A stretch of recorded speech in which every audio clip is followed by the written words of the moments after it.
Yes, good morning from snowy Brussels. My name is Georg Zachmann. I'm a senior fellow at Bruegel, and I would like to welcome you to our conference today on the European Green Deal beyond the Brussels climate bubble. Now, the conference is essentially an point in a process. It's essentially the climax of a project in which 7 European think tanks from different member states and with rather different specializations discussed throughout this year on what it takes to make the European Green Deal successful, and in particular seen from the member states.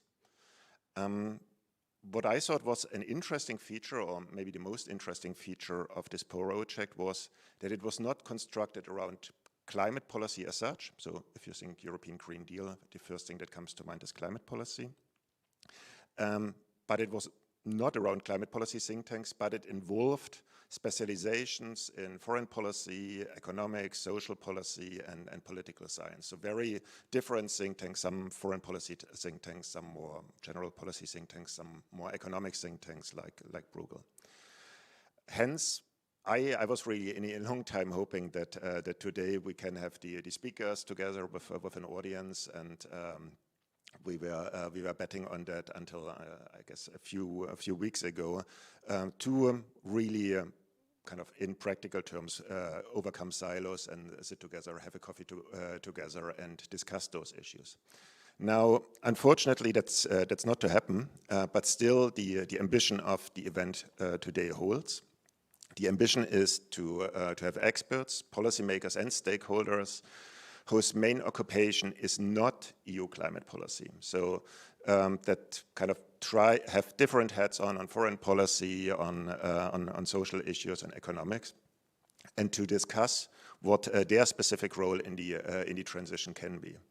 And the hope, the aspiration here is that all the audience and the speaker can go home with an understanding that now is the time to essentially move beyond the Brussels climate bubble even more forcefully, to essentially mainstream climate issues in the different departments that are dealing with other policies than climate policy per se.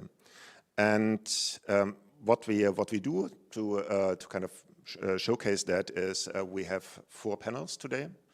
In the first panel, we are going to discuss foreign policy, and foreign policy will, and I think we have a very interesting panel here, will play a significant role in promoting the European Green Deal beyond Europe's borders. And this is essential because European emissions are limited and decarbonization is not going to be successful if it only happens in Europe alone.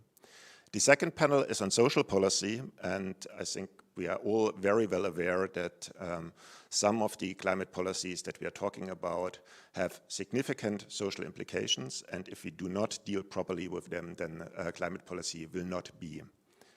The third panel is on industrial policy, and here our impression or our belief is that climate policy alone will not provide kind of enough sense and direction and also economic opportunities to buy in people. So progressive industrial policy might be useful. And finally, we are going to discuss macroeconomic policy, and macroeconomic policy is at the forefront in the phase where we go out of pandemic, and we will still have to see what it does for the economic development after the pandemic, but macroeconomic policy will provide the economic basis for the climate transition that has to come after.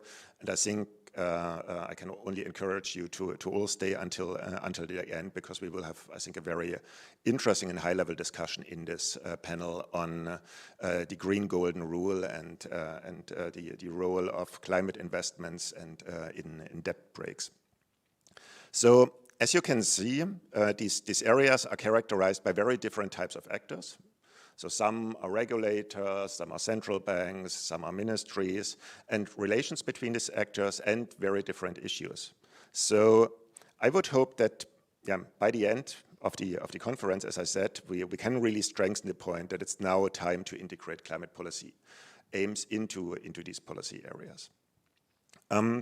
Now some practical things. To make the event as interactive as possible, I would encourage all the audience to use Slido to provide comments and questions in the corresponding sessions. And to do so is really simple and easy. You just go to the Slido app on your mobile phone, or you use sli.do on your browser, and then you prompt the code hashtag EGD for European Green Deal, and then you're on the project on the conference side of Slido, and you can type in your questions and comments. The sessions will all start with a short impulse, will typically start with a short impulse based on the project work from one of the participating partners, not all of them. With that, I can already, to save some time, kick off the first panel, and would like to give the floor to Lara, that is chairing the session on green foreign policy. Lara, the floor is yours. Thank you for putting together this conference. It is my pleasure and honor to chair this high-level panel on green foreign policy, where we will be discussing, as Georg just mentioned, the external dimension of the European Green Deal, hence moving beyond the Brussels-based bubble in terms of environmental regulations. And inevitably, we will also reflect on some of the outcomes of COP26 in the context of what to do next in terms of EU climate action. We know that the goal of the European Green Deal is becoming the first climate neutral continent, quote unquote, through political commitments, policies and instruments. And we know that the European Green Deal seeks to reinforce Europe's historical directional climate leadership. The European Green Deal is also envisaged to be the new development strategy, as we all know, that seeks to decouple resource use from economic growth, and that strives for a just, competitive and inclusive European Union that leaves no one behind. If I may, on the topic of the key goal of reaching sustainable development, it could be argued that the European Green Deal is seen to be akin to a pledge to embrace a strong sustainability paradigm that seeks to protect, improve and increase natural capital. Ursula von der Leyen said that the European Green Deal is backed by the demands of in the street and through EU votes. And while there's a strong pull from below for ambitious climate action and a strong push from above in terms of international climate negotiations, in moving forward, credibly implementing the policies that we need in order to get to net zero and diffusing the European Green Deal beyond Europe's borders, especially because, as also mentioned by Georg, our emissions are increasingly shrinking. We have significant undertakings with no less significant external dimension. The EU as a global leader could be seen as supporting a club approach to climate action in order to strengthen the multilateral process under the UNFCCC and the Paris Agreement. And in this sense, we see that the European Green Deal wants to set a credible example, following up with diplomacy, trade policy, development support, etc., convincing others, promoting sustainable development, mobilizing all international channels, undertaking regional approaches and new forms of engagement, supporting neighbouring partners through different initiatives, ending fossil fuel subsidies, reducing, obviously, our consumption and use of fossil fuels with all of the impacts that that will have for our neighbours and partners. It also, that the European Green Deal in its external dimension also recognises the defence and security implications of climate change and climate policies. And here, it's interesting and perhaps something that we could also reflect on, that this European Green Deal, this vision for our future, could be seen as a call for revisiting the European Union's human security approach to climate change, to that of ecological security. The European Green Deal also seeks to use trade policy to drive ecological transition, and amongst other things, use cooperation, partnership, and official development aid to foster the ecological transition. It also seeks to mobilize international investors, and in this and in the alignment of financial flows with climate goals, builds on the International Platform on Sustainable Finance, and has recently established efforts to foster coordination on taxonomies, disclosure standards and labels. So the European Green Deal, with almost 50 planned initiatives, and the Fit for 55 package with over a dozen pricing standard rules, transport measures, including the proposal for a CBAM that will be discussed, directly affect our trading partners. And in order to discuss these and other issues, I have the privilege of chairing a very distinguished panel of speakers. Dr. Michael Losh, who's the Special Envoy for Green Industrial Policy, Federal Ministry for Climate Action, Environment, Energy, Mobility, Innovation, Technology from Austria. His mission is to promote the European Green Deal strategic action of energy and emission-intensive industry towards climate neutrality. Michael Losh is an economist with a focus on competition policy, competitive and regulatory issues, innovation and energy transition, and he will be talking to us about decarbonisation priorities, regional priorities and instruments. Dr. Losh, the floor is yours. Okay, thank you very much and good morning. Can you hear me well? Yes. When thinking about the panel of foreign policy, green foreign policy, I think we have to start with the idea that foreign policy has to be based on something, has to be based on interests, has to be based also on economic context. So let me remind or start with the idea, why do we need a green foreign policy? I would put the climate policy in the center of this of my thinking here. Of course, there's a lot of more things, but in particular, CO2 and climate policy. If we regard that, it's clear that we have two problems, specific problems to CO2, which we do not have with other forms of pollution or land deterioration. The effects of a polluter is not primarily in the country of the polluter, but might be completely somewhere else. It would predominantly be so. If we look at countries from the north, well, they could sustain maybe 1 or 2 degrees more, but the problem comes then in the countries of the south. So this is an intrinsic global problem. And there's a second issue, more on the industrial policy side. I'm sure the panel will go deeper into that later this morning. That we have value chains, industrial value chains all over the world now. We see this also in the global crisis. There's a lot of talk about resilience and the raw materials and so on. So there's a lot of CO2 intrinsically in the footprint of our products, which leads to the situation that if you close down, if you reduce CO2 by closing down industrial sites in Europe, you will not gain anything in climate policy because then we will import the products and in those products enshrined CO2 will be emitted just somewhere else. This is so-called carbon leakage problem. So these are two specific problems which make climate policy so global from the approach. So second thought now based on that, what is the role of the European Union here? I think we are a front runner. It's absolutely clear that the Green Deal of the Commission of President von der Leyen is a big thing, and we want to be a broker of a worldwide net zero regime and target.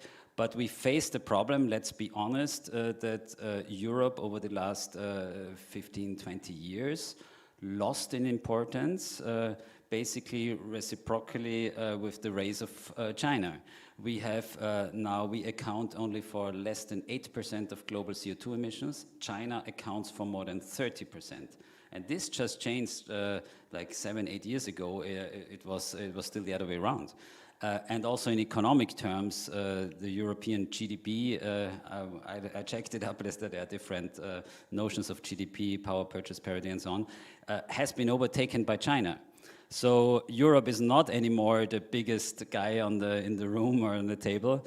So we have to be, what is the result? We have less leverage economic-wise, we have less leverage also in climate. This is kind of perplexed as Europe is successful in reducing its CO2 emissions, we account for much less, let's say 8%, and of course then our leverage becomes smaller. So we have to see now how we get the others on board. I think that must be in the center of our foreign climate and green policy, to get the others on board, to get China on board, to keep the US on board, to see that Africa and India, these raising, in particular India as a raising subcontinent, gets on the right track and does not make probably the mistakes that have been done in Europe earlier. So third thought then, based on this, we need smart policies and instruments. I think we need to focus on the right areas and technologies, on the big wheels, let's say, on those technologies which are also intrinsically transnational. And thirdly, we have to have a tailored approach, a regional focus and a tailored approach to the regions. Let me start with the instruments. What was the status quo before the Green Deal? Basically, we had diplomatic instruments. Europe was a strong leader by example in the COPs, in the UN circles, in the Sustainable Development Goals and the SDGs. But we didn't really have any stronger mechanisms, no coercive mechanisms. I read it recently. We had, nevertheless, we had some treaties. We had the Energy Charter Treaty. We were pushing the Energy Charter Treaty. We have the Energy Community, which is a very interesting treaty, which covers Eastern Partnership, Western Balkans, so basically South and Eastern Europe. And many of these energy community states committed to take over the acquis communautaire, which is quite interesting. But both, to my view, Energy Charter and Energy Community Treaty were designed initially from the idea to protect investment interests of European companies abroad. So it was not, these were not treaties who had in the center of their idea the energy transition or climate protection. So there has to be something done, and there is modernization work going on here, which I would also put in this context of the Green Deal, of course. So what the Green Deal introduces, in my view, as new instruments is, first of all, more money. I think that's important. Just mentioned the NDK Neighborhood Development International Partnership Instrument of nearly 80 billion euros. So this is huge. We must use that wisely and focus in areas and regions. But secondly, and for me that's the biggest new thing, is of course the CBAM, the Carbon Border Adjustment Mechanism. That's really for industry, that's the new instrument in the center of European Green Deal climate policy and Fit for 55 package, and I will elaborate a little bit on that in a minute. Thirdly, I think we have, what I mentioned before, we have to come to these Energy Charter and Energy Community Treaties to modernize them, to maybe not to opt out and say, well, they are all scrap, but to work together with the other states in the regions and in the world to introduce the idea of energy transition into those treaties. So they must give a leeway and flexibility to those countries who want to phase out of coal, as an example, not to face penalties of the investors who said, well, we were trusting that the regulatory framework in your country would remain the same over the next 50 years, and so please don't, you have to pay damages if you introduce programs to phase out coal. I think that's evident, and I think Europe is working on that. And fourthly, I think there are a lot of very interesting new instruments in the context of energy and climate policy, which have an international impact. Let's just see the Connecting Europe facility, the Trans-European Energy Networks, the renewable energy financing mechanisms.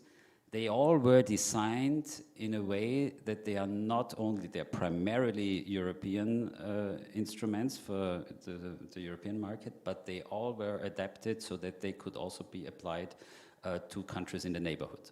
So it will be possible, and it should be possible, that Connecting Europe facility monies are also fostering and supporting projects in the neighborhood of those countries connected in their energy networks to Europe. I think that's important. So that's, for me, the key instruments. Secondly, the areas where I would focus now, I would put the focus, I think, what are the important wheels? So for me, classically, the biggest issue is, for me, the industry policy. Steel, cement account for 15% of worldwide CO2 emissions. Industry alone depends again on the counting, 20 to 25%. So here we have this carbon leakage problem, and we have the competitiveness concerns. I think it's evident that we have to accompany the introduction of the CBAM, which is, as I said, for me, the principal new instrument. I think we have to accompany that with a lot of talking with our neighbors, and this is primarily, I would say, addressed to the big industrial states, and including China as the main industrial partners, and of course the US. So that we get this thing right, that we don't direct ourselves into a situation as happened some years ago in the aviation, that we are facing retaliation measures, that we finally have to give in and go back to our single market and our 8% of the 7 to 8% of the CO2 emissions in the world. I think that's a big danger. And so I think all effort should be put also by the Commission in this idea to create a climate club. The CBAM is not a custom to punish and to protect Europe from imports, but it is an instrument for a level playing field, and combined with the invitation to the world to introduce a fair CO2 price to internalize these external costs. I think that's for me absolutely key. A second major area of focus should be, in my view, deforestation. If you see deforestation, there are also different figures, different studies. It accounts between 10 and 20%. I even saw that depends on whether you see the sector as a whole or just limited to deforestation of the tropical forest. But let's say it has an impact of 20% on the whole CO2 emissions. And again, we do not face the problem of deforestation in Europe. Europe is rather a net, can be used as a sink of CO2. But it's not the primary problem. The problem is, of course, tropical rainforests, Brazil. If we think about the fires and the policy lacking to prevent forest fires by Mr. Bolsonaro, Mercosur Treaty, all that. I think that's a major area, a major policy area, and I'm very happy to see that this moved into the focus of the Green Deal of President van der Leyen's policy, and I think that's a very good development, and we have to now see how to bring that on the ground. And thirdly, I think, of course, the energy field, which is a vast area of high importance and of high impact, and there we see, I think, altogether the emergence of hydrogen. The realization that for decarbonizing industry and the process emission linked to steel and cement, we cannot face that alone with energy efficiency and electricity. But we will need green molecules, and here hydrogen is the big thing. And what is for me interesting, that hydrogen is stored energy, and it can be transported in a different way. Electricity can also be transported, and we are proud of having good links also to our neighbor countries, but still the market coordination is complex, and also the realm is limited. With hydrogen, we really will face, and with hopefully green hydrogen, a global green energy market. Hydrogen can be transported via ships, it can be stored, it is not a perishable good, let's say. So that's a big chance to use that as a leverage also for a worldwide green storable energy commodity, if we get this right. So to get that right, I think it's necessary to, and I'm very happy to see that following the EU hydrogen strategy, there was immediately afterwards the European Hydrogen Council issued a paper of the initiative of a 2 times 40 gigawatt initiative, including the MENA region, the Middle East, North Africa region. So the idea that it will not be efficient, we could be able, but it would not be cost efficient to phase out, to produce all the hydrogen in Europe, on European territory, but to use the cost advantage and the possibilities of the MENA regions and other areas around Europe and in our neighborhood to have a synergetic approach to that.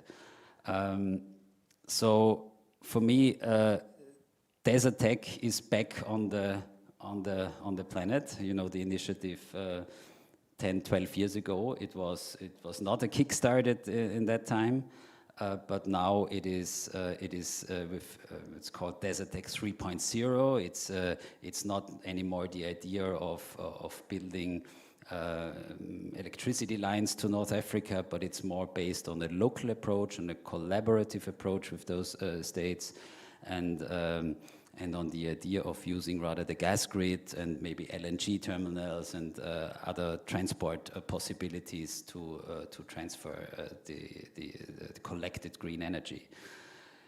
There is, of course, the problem of a good certification scheme, because here Europe has the chance to be a worldwide setter of standards in this area. So I think that is something where we have to build on. We also have the problem, of course, and I would refer here to some last thoughts here to hydrogen, on the problem of if we have green hydrogen, that electrolyzers and sun and wind will be maybe 2,000 hours a year, and of course electrolyzers could run 8,000 hours a year, so there's the danger that they would work as a conveyor belt of coal-fired plants and electricity, greenwashing it and bringing the energy thus to Europe. So I think it's really important that we get these things right and that we invest here in the relationship with our neighbors, so with using the NDK instruments, and in particular North Africa, to have here partnerships to support the transformation of those countries in their climate policy. So I think the idea is we should not, and this was also at the basis of an interesting Bruegel paper on geopolitical impacts of the Green Deal. We were investing now nearly a century in relations to countries where we imported fossil fuels from. I think it would be wrong to say now, this is dirty stuff, we don't want it anymore. So this would rather provoke that those countries, even Russia, would rather send their gas to China, to other regions of the world. But I think it's important to have here partnerships, to work together with those countries when we stop purchasing their fossil fuels, to help them and to work out together greener solutions with them. I think that should be at the core. So summarizing, we have focus areas: industry, energy, hydrogen, phase out of coal, deforestation. And we have these new instruments, a lot of money, a lot of CBAM, and some other treaties to modernize, to work with, standard setting. And now we just have to combine that. And I think it's evident towards China, The CBAM is crucial towards Northern Africa, MENA region. It's the NDK monies that should be used wisely in this transformation with hydrogen, with phase out of coal, with all that. It's clear that the Western Balkans and Eastern Partnership regions, they are not only with the money, but there we have the frameworks of the Energy Charter, we have the frameworks of the Energy Community, and we must combine that wisely. And I hope that in the implementation of all that, that Europe will keep the same momentum which has been produced now with the Green Deal, which is on the table worldwide. Many thanks, Michael. You've touched upon many important points, and I know we're running a little bit over time, so I'm going to give the floor to Georg Zachman, who has kindly stepped in because Miss Susie Dennison, a Senior Policy Fellow at the European Council on Foreign Relations, couldn't make it, unfortunately, this morning, so apologies for that. And thank you, Georg, for stepping in. Georg, as you know, is Senior Fellow at Bruegel, focuses on energy and climate change. He holds a doctoral degree at the Technical University of Dresden and specializes in empirical microeconomics and energy economics. Georg, the floor is yours. Thank you. Yeah, thanks a lot, Lara, for having me so quickly here. And it was very good to have Michael before me, because I see a very high degree of overlap in terms of the items on the agenda. So I think you listed those that I would also consider important, and I understand your call as a call for a more strategic approach. So we have now the topics and we have the elements, and now we have to bring them together. Now, as a think tank, my job is to come up with an idea on how we can do that. So let me bluntly describe a bit of what our thinking has been on how to support the transformation in other countries, as you put it. And this idea is essentially centered around what I would call national climate funds. And the idea here is we have issues in many countries in the neighborhood, but also a bit further apart, that they have high emissions, that they have old capital stock in industry, that they have issues with a lack of good governance. They have not really kind of this long-term visibility of government policy that we in Europe can have. They are very short-sighted. They have relatively limited priority on climate issues in their national political systems because of the short-sightedness that is intrinsic. And accordingly, they have very high capital cost, and that makes it almost impossible for them to really do these investments that would lead to a kind of green modernization of countries. A country I know best as Ukraine, but also other countries with very similar problems, and there are many of them. Now, Michael, you listed tools that we have at hand, and the European Union has very strong tools. We have trade policy, we can give infrastructure investment, we can give direct financial support, we have sometimes the prospect of some closer association and link that to legal approximation with the energy community that you mentioned. The problem so far is this is all relatively piecemeal in terms of kind of targeting to this transformation in the in climate terms in the neighboring countries. That has not been a priority in the past, understandably, but also in more general terms, I have the impression that due to member states playing their own roles in the countries, due to kind of the European soft approach, the approach has so far been, well, we do not want to go there and tell them what they should do. We just kind of provide them a bit of money and a bit of support and hope that nothing explodes. And then we don't have an own real agenda. What we see in our view would be projects that we would really want to support. And now I think we have a project that we really want to support. And it's a project that is good for these countries in the short term and in the long term. And so we can roll out a more strategic approach here. And the strategic approach that, as I mentioned, we would call national climate funds could start in the neighborhood, because it's countries that where our tools are strongest. So if we can make it work there, then that would be great. It would build on local capacity building, because we need to understand what strategic projects in the countries are. As you said, they are different in different countries. So we might not want to do nuclear power plants in Georgia, because you have a lot of hydropower.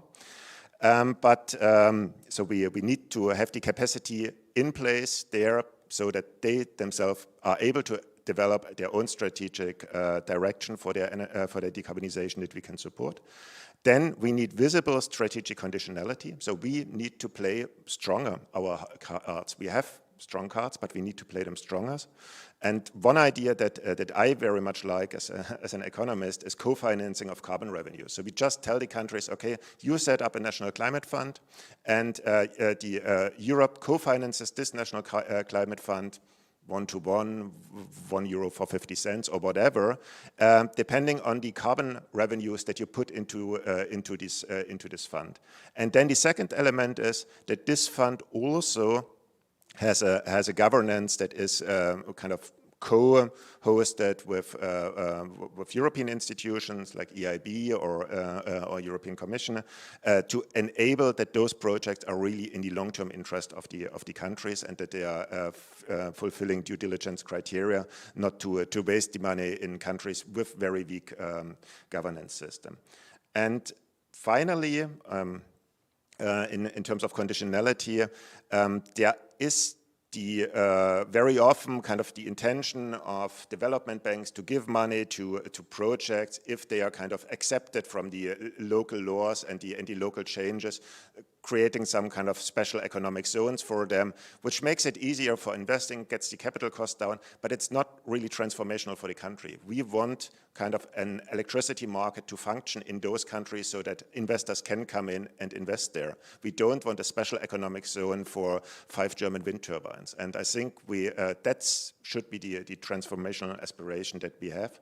Otherwise, all these dreams about hydrogen and green electricity from there are not going to materialize, because we are kind of not kind of getting the full force of the market into those countries.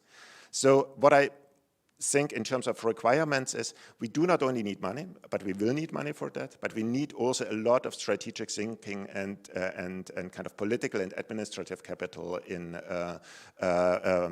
those places where this is organized. We need a willingness to put our tools behind those things, and then I think it could be really very well connected to other initiatives, like our obligations to climate finance could be met through this tool, but it could also serve as a very visible and kind of helpful carrot in the discussion on climate clubs, which are seen with a high degree of suspicion from other countries. But if we can frame them also as a positive transformation agenda, I think that could help a lot. Thank you very much. Thank you very much, Georg. I have a question or a comment, and that perhaps might be addressed by our third speaker from Slido. It's T. Vink. This person says, I missed the inclusion of the NDCs under the UNFCCC in the strategy. They seem to be an excellent vehicle to achieve decarbonisation in non-EU countries. So with that sort of intro or pointer in mind, I'm going to introduce our last speaker for today, Mark van Hoekelen.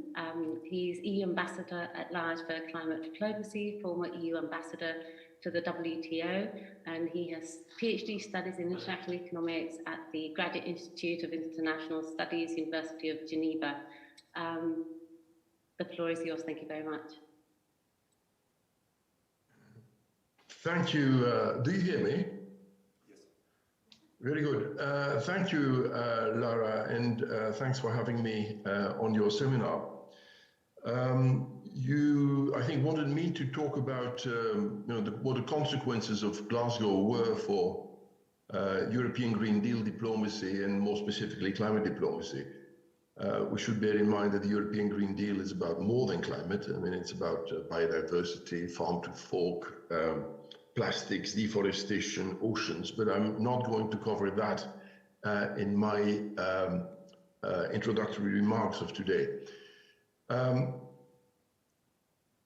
When you ask yourself the question, what are the consequences of Glasgow for climate diplomacy in 2022 ahead of COP27, I think it is useful to bring some structure to the answer to this question by presenting priorities in terms of addressing three types of gaps. The first gap is the ambition gap. Clearly, even if all emission reduction pledges made to date were accomplished, global temperatures would rise well above 2 degrees Celsius by the end of the century. So we are still well off track to reach the Paris Agreement objectives. Therefore, as far as climate diplomacy is concerned, one big priority is to reach out again to, in particular, those major emitters whose targets are not yet aligned with the Paris Agreement. Many of the non-G7, G20 countries would fall into that category, but there are also a number of other significant emitters that are not in the G20. Furthermore, in terms of addressing the gap, I think we should also try and develop a sectoral component to that climate diplomacy work in 2022, and that should be very much oriented towards coal. I mean, if coal were a country, it would be the biggest polluter on Earth. Coal is responsible for more than 30% of CO2 emissions. So our efforts should also have a clear coal component, exploring with countries what they can do in terms of a faster and just energy transition. That is what we're currently doing with South Africa. We have concluded in Glasgow the Just Energy Transition Partnership with Africa. We've put on the table $8.5 billion, essentially to de-risk capital and to accelerate the retirement of coal plants. Because South Africa still is relying for more than 80% of its electricity on coal.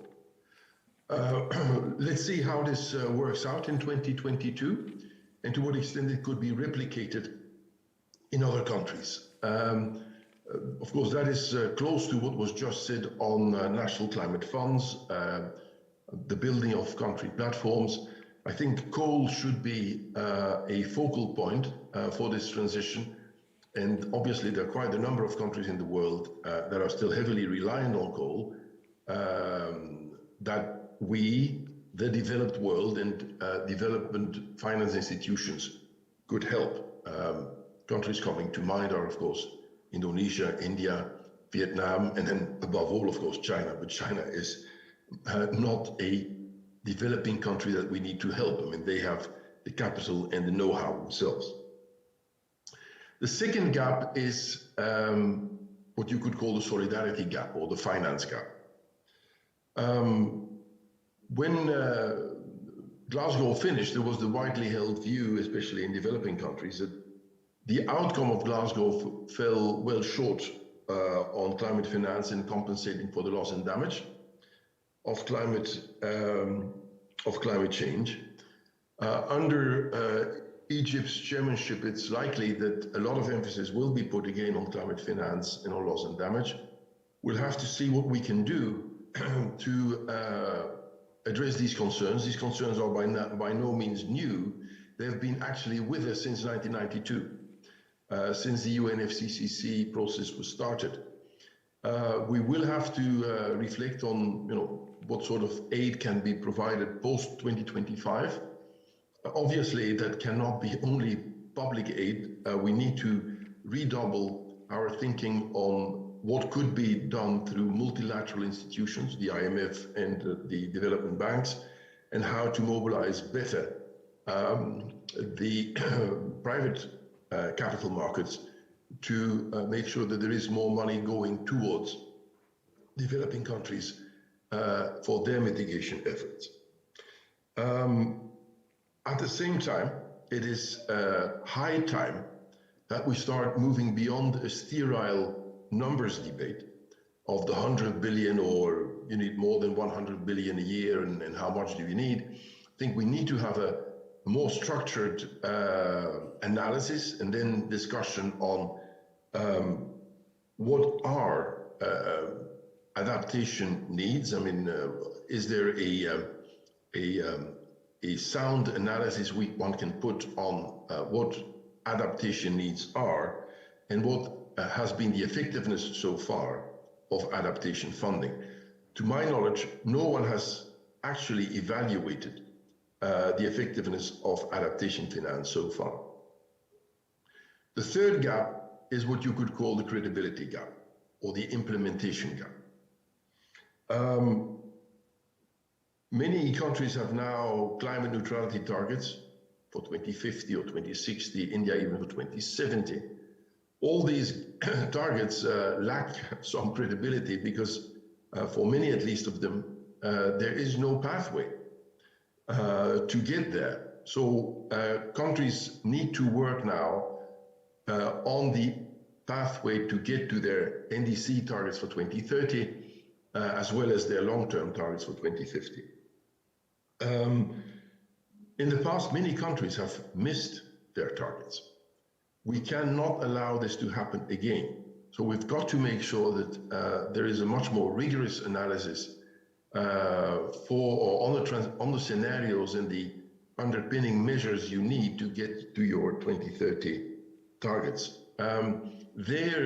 Glasgow has produced significant progress in the sense that the rule book was completed. So we now have an enhanced transparency framework. Transparency is of the essence. How much is it really that countries are emitting, and what are the plans that they have in order to get to their new targets? A similar credibility issue relates to the sectoral initiatives that have been launched in Glasgow. Typically, COPs are moments where lots of initiatives are launched, but then very often very little happens thereafter. I mean, there is a festival of initiatives, but they all peter out. We cannot afford the luxury of doing this again. So especially where the EU has been in the lead on a number of major sectoral initiatives, such as on methane, such as on deforestation, such as on the catalyst for the breakthrough technologies that we'll need for the hard-to-abate sectors. We need to put in place in 2022 systems that systematically monitor progress, where we build the minimum institutional structure to make sure that people do what they have said they're going to do. Finally, as you know, the Glasgow Climate Pact had a statement on removing or ending inefficient fossil fuel subsidies. This is also something that we are living with since 2009. The G20 summit in Pittsburgh already said that we need to phase out so-called inefficient fossil fuel subsidies.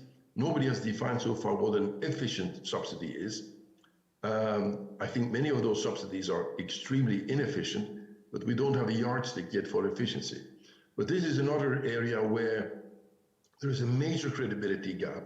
There's still $500 to $600 billion that are spent every year on fossil fuel subsidies. That's much, much more than the subsidies that are given for renewables. That has to stop, but we're seeing this since 2009. So it is about time that we also try to close that credibility gap. Let me stop here. Those are, to my mind, the three big areas of climate diplomacy in 2022. Many thanks, Mark.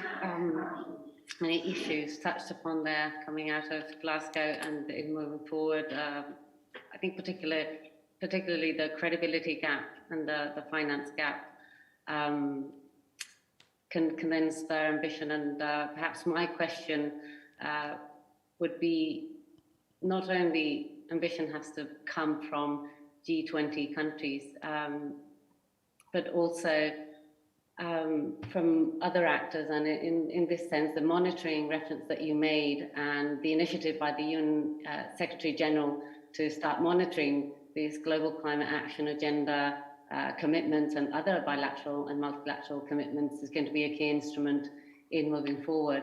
There was a question in Slido by Beatrice asking for a further comment on methane, on the methane pledge and the extent to which this is credible and it includes all the actors. So I don't know whether you want to take that question now. You're muted, sorry, Mark. Let me take this question right away. So the EU and the US have launched the Global Methane Pledge. Why? Because methane is the fastest and cheapest way to slow down global warming in the next 20 years. Anthropogenic methane comes from three sources: energy, agriculture, and waste. In the energy sector, there are lots of technical solutions that cost no money that actually may have a negative cost. Why aren't they then put in place? Well, inertia. Also lots of state-owned oil and gas companies in several parts of the world that don't care too much about leakages, be it on venting or flaring, or even more shocking, very leaky gas pipelines. So we have now put the target of minus 30%, at least minus 30% in 2030. In June, we were 2, the EU and the US. Now we are 110. That's 70% of world GDP, but only 40% of methane emissions. So we're now going to work on those with the 110, working first of all on energy, then also on agriculture, where you need a number of technological advances in order to get to cuts in methane, at least if you don't want to have a drastic change in dietary habits of people. Obviously, the big emitters or many of the big emitters are not yet in the pledge. It is heartening to see that China, when we were in Glasgow, in the press communique they did together with the US, has said that they're going to have their own methane action program. That's all good news. What I think the European Union has to do, and that will partly be addressed on the 14th of December when we come out with our draft methane regulation, is that we tell our oil and gas suppliers that they have to do much more to address their methane emissions. That is the frustrating position we're in. If you look at the methane associated with our gas consumption, only 6% of that methane pollution happens on our soil. 94% comes in the extraction and in the transport of gas to Europe. That has to change, and I think we should exert increasing pressure on those countries that they really have to clean up their act. Thank you, Mark. A question from Ben McWilliams. What strategy should the EU follow for smoothly winding down trading dependencies with large fossil fuel exporters, and how to avoid tensions? And I'm addressing this one to Georg and Mr. Losch. I didn't acoustically hear it. How to wind down... Do you want me to repeat that? Ben McWilliams? How to manage I see Russia is accounting for, I think, 5% of global CO2 emissions, but of course is responsible for more, as Mark said just before. They provide us with a lot of with the majority of the gas via the pipelines. I think I see Russia as a big chance also. I understood that Russia made themselves a climate strategic plan for 2035. They have quite ambitious targets in the hydrogen area. They will invest a lot in pyrolysis, which is, I think, an excellent technology for countries who have natural gas. So the idea is to take out the carbon in a solid form as a black carbon, not as a CO2. So it's even more efficient than carbon capture and storage. So I think that could be, if Europe, and I would agree with Mark van Huykelen, what he said before, we should engage with these partners. In the case of Russia, we have now Nord Stream 2 completed, and I think when we look at our target, and in Germany ahead, phasing out of coal, phasing out of nuclear, I think there will be a gas demand for quite some time. And so I would expect a lot of spillover effect to the supply countries in our market regulations when in particular we talk about certification of green gases and when we make our network hydrogen proof, we have to take into account that Russia will then be able, or has set for themselves the target to be able to furnish Europe also with hydrogen. On the other hand, if you look at Ukraine, for example, there is a big chance that Ukraine, suffering, as we know, from the reduction in gas transit coming from Russia via Ukraine. I think Ukraine has also a big hydrogen strategy, not based so much on pyrolysis, but on green hydrogen. There are projects now planned wind and solar production and transferring that into real green hydrogen and using the gas grid. Again, there we have to be careful, as I said, that this does not act as a conveyor belt for grey and brown hydrogen. So I think we should engage with those countries, tailor-made. Ukraine, green energy, green hydrogen, Russia, methane reduction, as has been said, and pyrolysis, which is also called turquoise hydrogen. There's an interesting study now of the World Energy Council on these issues. I just can recommend to read that. So there's a lot of opportunities. May I add one thought to the implementation gap?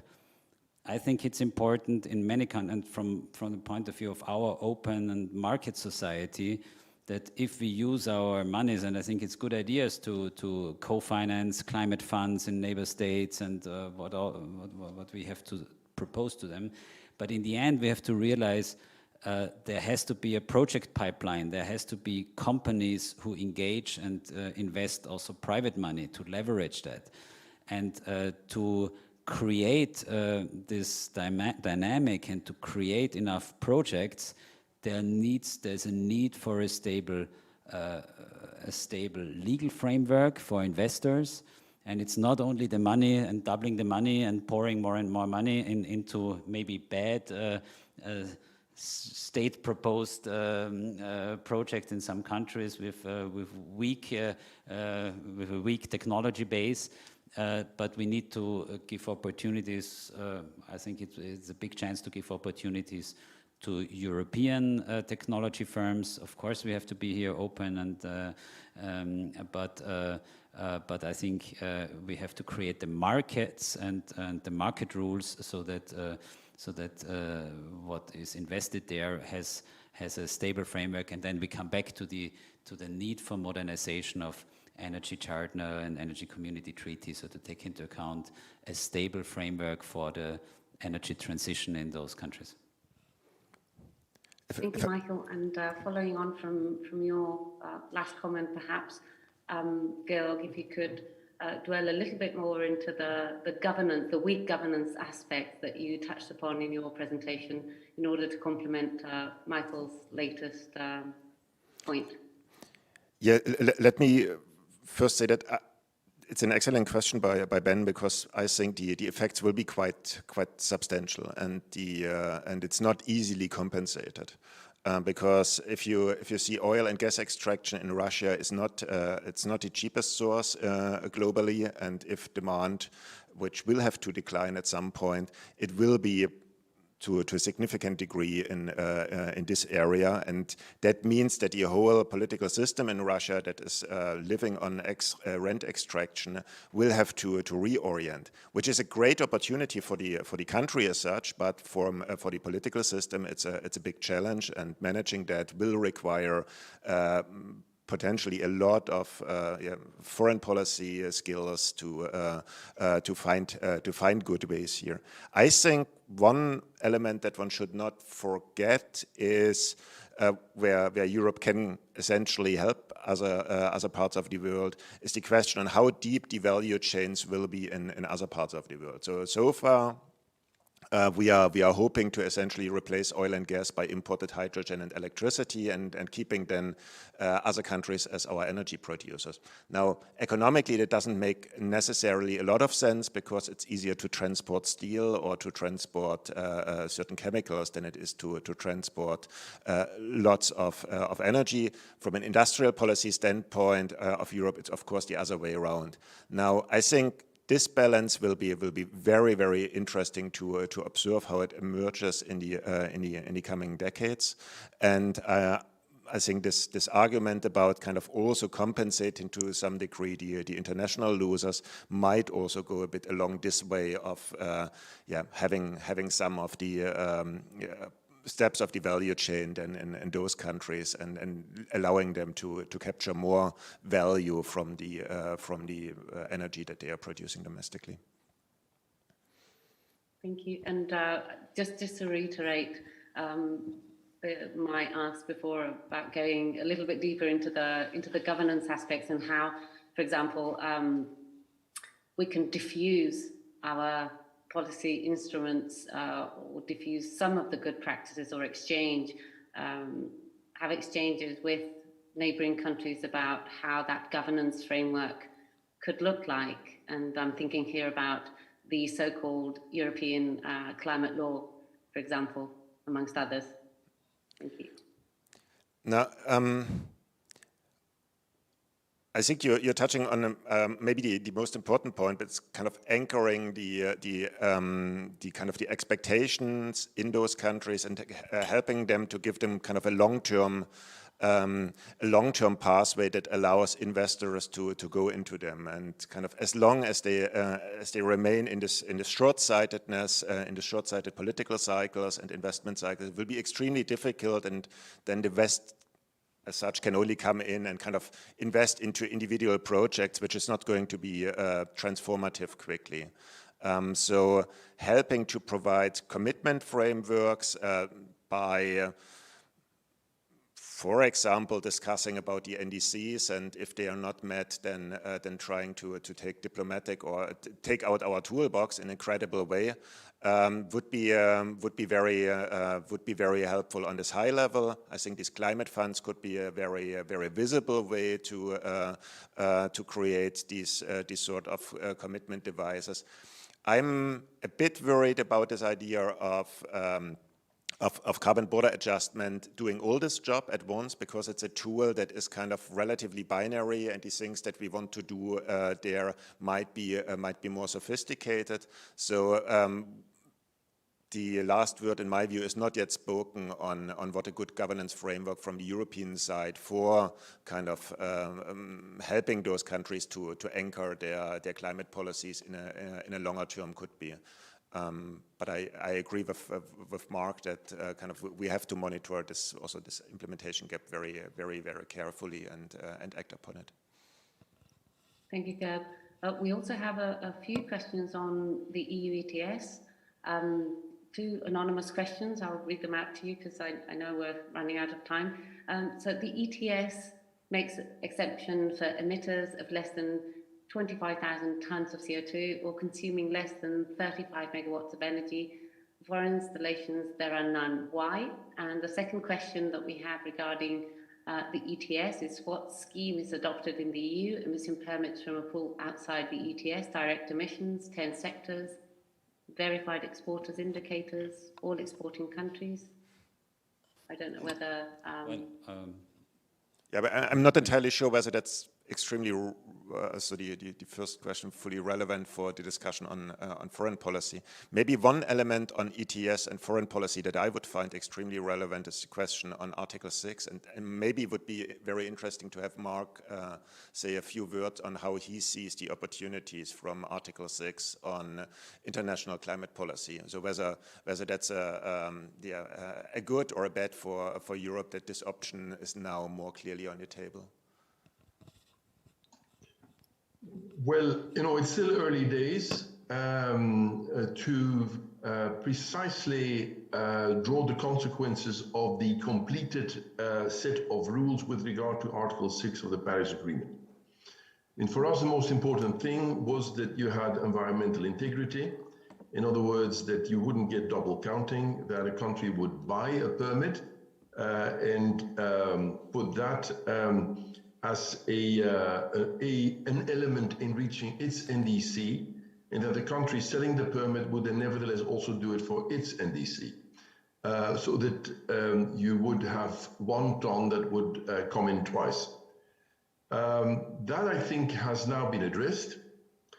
Obviously, a global carbon market is in itself an extremely valuable concept. This would be, in a way, the principle of a European ETS writ globally.